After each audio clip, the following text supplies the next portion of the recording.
Hello everyone, তাহলে কি আজকের আমার আলোচনার বিষয় জাস্ট অ্যান আইডিয়া অ্যাবাউট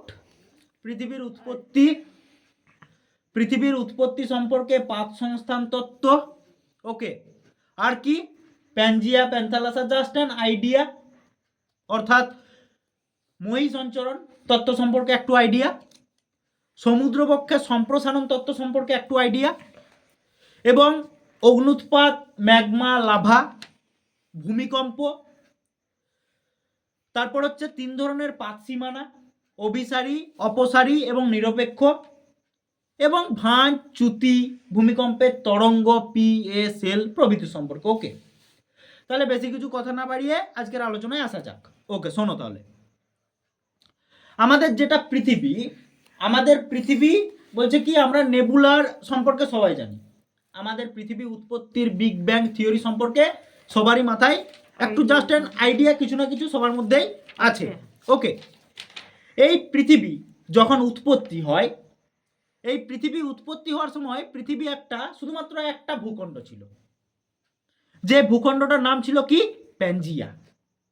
এবং ওই প্যানজিয়াকে ঘিরে, ওই প্যানজিয়ার চারিদিকে একটা বিশাল জলরাশি ছিল, যে জলরাশিটার নাম ছিল কি, প্যানথালাসা। ওকে, আমরা কি জানি, দেখ, কোনো প্রমাণ ছাড়া তুই কোনোদিন কিছু বলতে পারবি না, তাই তো? প্রত্যেকটা জিনিসের, প্রত্যেকটা ক্ষেত্রের বা প্রত্যেকটা ক্রাইমের প্রমাণ ছাড়া কখনো সেই ক্রাইমের সমাধান হয় না। ওকে, তাহলে একজন বিজ্ঞানী যার নাম আলফ্রেড ওয়েগনার, তিনি 1912 খ্রিস্টাব্দে এই মহিসঞ্চরণ তত্ত্বটার প্রবক্তা দেন, মানে আলোচনা করেন, বা যেটাকে বলি আমরা কন্টিনেন্টাল ড্রিফট থিওরি। ওকে, মহাদেশের সঞ্চরণ তত্ত্ব। তাহলে কি, এই তত্ত্বে আমি প্রথমেই বললাম যে আমাদের পৃথিবী একটা সময় ছিল মূল একটা ভূখণ্ড, যেটার নাম হচ্ছে কি, প্যানথালাসা। ওই প্যানথালাসা প্যানজিয়া, ওই প্যানজিয়ার চারিদিকে, প্যানজিয়াকে ঘিরে একটা বিশাল জলরাশি ছিল, যে জলরাশিটার নাম ছিল কি, প্যানথালাসা। ওকে, ওই প্যানজিয়া একটা যুগের পর অনেক যুগ পেরিয়েছে। আমি তোদেরকে আগের দিন বলছিলাম না, কোয়াটারনারি পিরিয়ড, জুরাসিক, ট্রায়াসিক, মেসোজোইক, সোনোজোইক, এইরকম করে কিছু আমি এপক এরা কিছু আলোচনা করছিলাম, মনে আছে? আমাদের জিওলজিক্যাল টাইম স্কেল, একটা যুগে আমাদের ওটা ভেঙে যায়, ওই মূল ভূখণ্ডটা দুটো পার্টে ভেঙে যায়। ওকে, একটা পার্টের নাম হয় আঙ্গারাল্যান্ড বা লরেসিয়া, আরেকটা পার্টের নাম হয় গন্ডোয়ানাল্যান্ড। ওকে, তাহলে তোমরা বলতেই পারো যে তাহলে বলছো একটা পার্টের নাম লরেসিয়া আর একটা পার্টের নাম হচ্ছে গন্ডোয়ানাল্যান্ড, তাহলে মাঝে কি আছে? জলটা কোথায়? প্রথমটাতে তো ছিল কি না, প্যানথালাসা। তাহলে এখানে জলরাশিটা কি না, এখানে ওই দুটোর মাঝে একটা জলরাশি ছিল যার নাম হচ্ছে টেথিস সাগর। টেথিস, আমরা জানি আমাদের হিমালয়ের উৎপত্তি সম্পর্কে এই টেথিস সাগর তোমরা জানবে। এই টেথিস সাগরের পলিভাজ খেয়েই আমাদের হিমালয় পর্বতের উৎপত্তি হয়েছে। ওকে, এবার কি, এই প্যানজিয়া বা প্যানথালাসা সম্পর্কে জাস্ট একটা আইডিয়া তোমাদের মাথায় ঢুকেছে? ওকে, নেক্সট আলোচনা হচ্ছে কি, আমাদের পাত সংস্থান। দেখো, আমাদের পৃথিবীর আর্থ ইন্টেরিয়ার, আমার দেখবে ইউটিউবে ক্লাস আছে, একটাতে আর্থ ইন্টেরিয়ার, আমাদের ভূত্বক, গুরুমণ্ডল এবং কেন্দ্রমণ্ডল, যেটা আমি আগের দিন তোমাদের পড়ালাম, পৃথিবীর অন্দরমহল। সেখানে কি না, দ্বিতীয় স্তর অর্থাৎ গুরুমণ্ডল, তার ওপরে একটা স্তর আছে যার নাম হচ্ছে অ্যাসথেনোস্ফিয়ার, বা যার বাংলা হচ্ছে কি, শিলামণ্ডল, যেটা ওই ভূত্বকটার নিচটা, ভূত্বকটারই অপর নাম হচ্ছে অ্যাসথেনোস্ফিয়ার। ওকে, আর মেন্টালটার অপর নাম কি বলেছিলাম, ব্যারিস্ফিয়ার, আর লাস্ট স্তরটার অপর নাম সেন্ট্রোস্ফিয়ার। তিনটে আলাদা আলাদা নাম আছে। ওই দ্বিতীয় স্তর অর্থাৎ মেন্টালের ওপরে একটা স্তর আছে যার নাম কি, শিলামণ্ডল বা অ্যাসথেনোস্ফিয়ার। আমাদের একেবারে নিম্ন স্তর, যে স্তরে ম্যাগমা থাকে, অর্থাৎ কি থাকে, জ্বলন্ত অগ্নিয় ম্যাগমা। ওই আগ্নেয় পদার্থটা, দেখো, যেখানে আগুন থাকে সেখানে বাষ্প থাকবে। ওই বাষ্প ওখানে একটা ক্ষেত্র তৈরি করে, একটা কারেন্ট তৈরি করে, যে কারেন্টটার নাম হলো কনভেকশন কারেন্ট। যেখানে একজন বিজ্ঞানী আছে যার নাম হলো আর্থার হোমস, ওই কনভেকশন কারেন্ট নিচের ওই ম্যাগমার তাপে ওখানে যে একটা তরঙ্গ, তাদের বাষ্পর একটা চাপ, সেটা হচ্ছে একটা কনভেকশনাল কারেন্ট। সেটার প্রবক্তা হচ্ছে কে? আর্থার হোমস বলে একজন বিজ্ঞানী। তিনি ওই ওই যে কনভেকশন কারেন্ট সম্পর্কে আইডিয়া দিয়েছেন। এবং আমাদের মাটির ওই স্তরে থাকা, ওই নিম্ন স্তরে থাকা কিছু রেডিও অ্যাক্টিভ তরঙ্গ, কিছু রেডিও অ্যাক্টিভ মেটেরিয়ালস, সেখানের খনিজ, তাদের সংস্পর্শে এসে বিক্রিয়া করে তারা লাফাতে শুরু করে। লাফানোর কারণে কি হয়? ওপরের দিকে ওঠার চেষ্টা করে। ম্যাগমা সবসময় কি হয়? নিচ থেকে ওপরের দিকে ওঠার চেষ্টা করে। এবার ওপরের দিকে ওঠার সময় ওই অ্যাস্থেনোস্ফিয়ার স্তরটাকে ভেঙে দেয়। ভাঙার পর পাতের তৈরি হয়, পাত সৃষ্টি হয়। ওকে, ওই পাতগুলোতে আমরা জানি 7টা বড়, 8টা মাঝারি এবং 20টির বেশি ছোট পাত আছে আমাদের পৃথিবীতে। 7টা বড় পাত কোনগুলো? আমাদের মহাদেশগুলো। ওই প্যানজিয়া এবং প্যান্থালাসা যেটা আমি পড়ালাম, ওই যেটা দুটো পার্টে ভাগ হলো প্যানজিয়াটা, একটা হচ্ছে লরেসিয়া বা আঙ্গারাল্যান্ড, আর একটা হচ্ছে গন্ডোয়ানাল্যান্ড। ওগুলো আমাদের কি? ওগুলো আমাদের মহাদেশগুলো। ওকে, আর যে টেথিসটা, সেটা পরবর্তীকালে বিভিন্ন মহাসাগরগুলো তৈরি হয়েছে, তাই তো। এবার নেক্সট আলোচনা কি? এই পাত সংস্থানের ক্ষেত্রেই একজন বিজ্ঞানীর নাম তোমরা পাবে পাতের ক্ষেত্রে, যে বিজ্ঞানীটার নাম হচ্ছে টুজো উইলসন, জেটি উইলসন, কোন কোন বই জেটি উইলসন দেওয়া থাকে। তিনি এই পাত সংস্থান তত্ত্ব আলোচনা করেন। ইনি হচ্ছেন মনে হয় গ্রিক। ওকে, তিনি কি আলোচনা করেন না, তিনি বলেন যে 3টে পাত সীমানার কথা তিনি বলেন। কোন পাত সীমানাতে কি হয়? আমাদের পৃথিবীর তলায় তাহলে কি আছে? পাত আছে। কোন কোন সীমানায় কি হয়? দুটো পাত পরস্পরের দিকে আসতে থাকে, পরস্পরের দিকে আসতে থাকে, তাকে বলা হয় কনভার্জেন্ট প্লেট বাউন্ডারি। কনভার্জেন্ট। ওকে, কোনটাতে কি হয়? দুটো পাত একে অপরের থেকে দূরে সরে যেতে থাকে। ভালো করে বুঝবে। একটাতে কি হয়? পরস্পরের দিকে পাত দুটো আসতে থাকে, ধাক্কা খেলেই তো ভূমিকম্প হয় আমাদের ভূপৃষ্ঠের ওপরে, আমরা বুঝতে পারি, কম্পন অনুভূত হয়। তাহলে কি কোন স্তরে কি হয়? কোন ক্ষেত্রে কি হয়? দুটো পাত পরস্পরের দিকে আসতে থাকে, তখন তাকে বলা হয় কনভার্জেন্ট প্লেট বাউন্ডারি।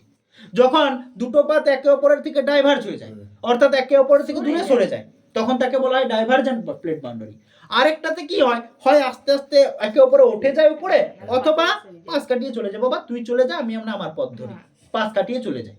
তাকে বলা হয় ট্রান্সফর্ম বা নিরপেক্ষ পাত সীমানা। তিনি ওই 3টে পাত সীমানাতে সৃষ্ট বিভিন্ন ভূমিরূপগুলোর আলোচনা করেছেন এবং তিনি ওটার দ্বারাই পাত সংস্থান তত্ত্বটার আলোচনা করেছেন। পরে আরো বহুত বিজ্ঞানী আছে, ম্যাকেনজিয়ান, পার্কার, এরা কি করেছে? পাত সংস্থান তত্ত্বটাকে আরো নানানভাবে আলোচনা করেছে। ওকে, নেক্সট আলোচনা কি? নেক্সট হচ্ছে আমাদের অগ্ন্যুৎপাত।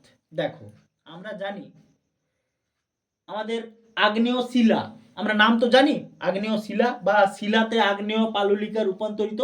যখন পড়াবো নেক্সট ক্লাস তখন দেখবে। ওই আগ্নেয় যে শিলাটা, সেটা তৈরি হয় কোথা থেকে? ওই ম্যাগমা যখন লাভার উপরে আসে, সেইটার থেকে তৈরি হয়। ওকে, বলছে কি আমাদের ভূপৃষ্ঠের তলার ম্যাগমাটা কোনো ফাটল দিয়ে যেখান থেকে আমাদের ভূপৃষ্ঠে বেরিয়ে আসে, ঠিক আছে, তখন ওই ম্যাগমা রূপে বেরিয়ে আসে না।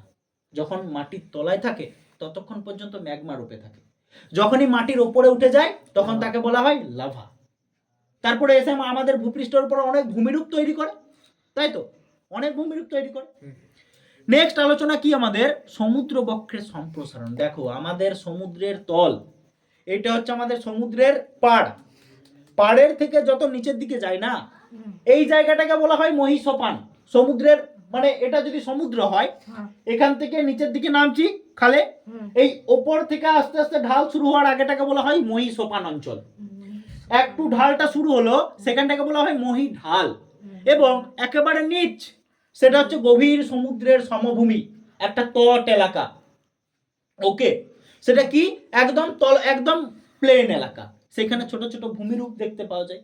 সেটা যখন বাড়তি পড়াবো তখন দেখবে। তাহলে কি এই সমুদ্র বক্ষের সম্প্রসারণ মানে কি বলছে? আমাদের সমুদ্রের তলটা সবসময় এক থাকে না, অর্থাৎ বিভিন্ন ক্ষেত্রে যদি নিচে কখনো অগ্ন্যুৎপাত হয়, তাহলে ম্যাগমাটা উঠে ওখানেই জমাট বেঁধে যায়। এক থাকে, তাহলে থাকে না। ওকে, আলাদা হয়ে যায়, চেঞ্জ হয়, সমুদ্রবক্ষের চেঞ্জ হয়, সম্প্রসারণ হয়। ওকে, প্রসার হয়, হয় বেড়ে যায়, সমুদ্রবক্ষের প্রসার হয়। দিস ইজ সমুদ্রবক্ষের প্রসারণ। এখানে একজন বিজ্ঞানীর নাম আমরা পাবো, বিজ্ঞানী হ্যারি হেস। ওকে, নেক্সট আলোচনা কি? নেক্সট আলোচনা হচ্ছে আমাদের ভূমিকম্প। দেখো, আমরা জানি যে আমাদের ভূপৃষ্ঠের তলায় পাতগুলোর সঞ্চার, আমরা কি যে আমাদের মাথার মধ্যে জেনারেল আইডিয়া কি আমাদের পৃথিবীটার কম্পনটাকে আমরা ভূমিকম্প বলি। সব পৃথিবীর কম্পনটা সৃষ্টি হচ্ছে কোথা থেকে সেটা আগে আমাদের জানতে হবে। আমাদের মাটির তলায় কিছু পাত থাকে, শুধু ওই পাত সঞ্চালনের ফলেই ভূমিকম্প হয় না। ওকে, আরো বিভিন্ন কারণ আছে। ভূমিকম্পের বিভিন্ন প্রাকৃতিক কারণ যেমন আছে, তেমনি মনুষ্য সৃষ্ট কারণও আছে। অগ্নুৎপাত যখন হয়, যখন ম্যাগমা ভূপৃষ্ঠের তলা থেকে বেরিয়ে আসে, তখন ভূমিকম্প হয়। আমাদের ভূপৃষ্ঠের তলায় পাতগুলো যখন পরস্পর ধাক্কা হয় বা একে অপরের উপরে উঠে যায়, তখন ভূমিকম্প। একবার না, মানে তখন ভূমিকম্প হয়। আর পাশ কাটিয়ে গেলে, ওকে, পাশ কাটিয়ে চলে গেলেও ঘষা লেগে যদি যায়, তখন ভূমিকম্প হয়। আমরা যে কম্পনটা অনুভূত করি ভূপৃষ্ঠের ওপরে, সেটা হচ্ছে কি, সেটা হচ্ছে ভূমিকম্প। এবার এই ভূমিকম্পের একটা কেন্দ্র থাকে, জানো, যেখানে ভূমিকম্পটা সৃষ্টি হয়। সাপোজ আমার এখানে ভূমিকম্পটা সৃষ্টি হয়েছে, কিন্তু আমাদের ভূপৃষ্ঠ আছে এখানে। এখানে সৃষ্টি হওয়ার পর তার কম্পনটা ঠিক যেখানটাতে অনুভূত হয়, এইটা হচ্ছে কেন্দ্র। আর কম্পনটা যেখানে অনুভূত হচ্ছে ঠিক সোজা উপরে, সেটা হচ্ছে উপকেন্দ্র। একটা সেন্টার, একটা হচ্ছে এপি সেন্টার।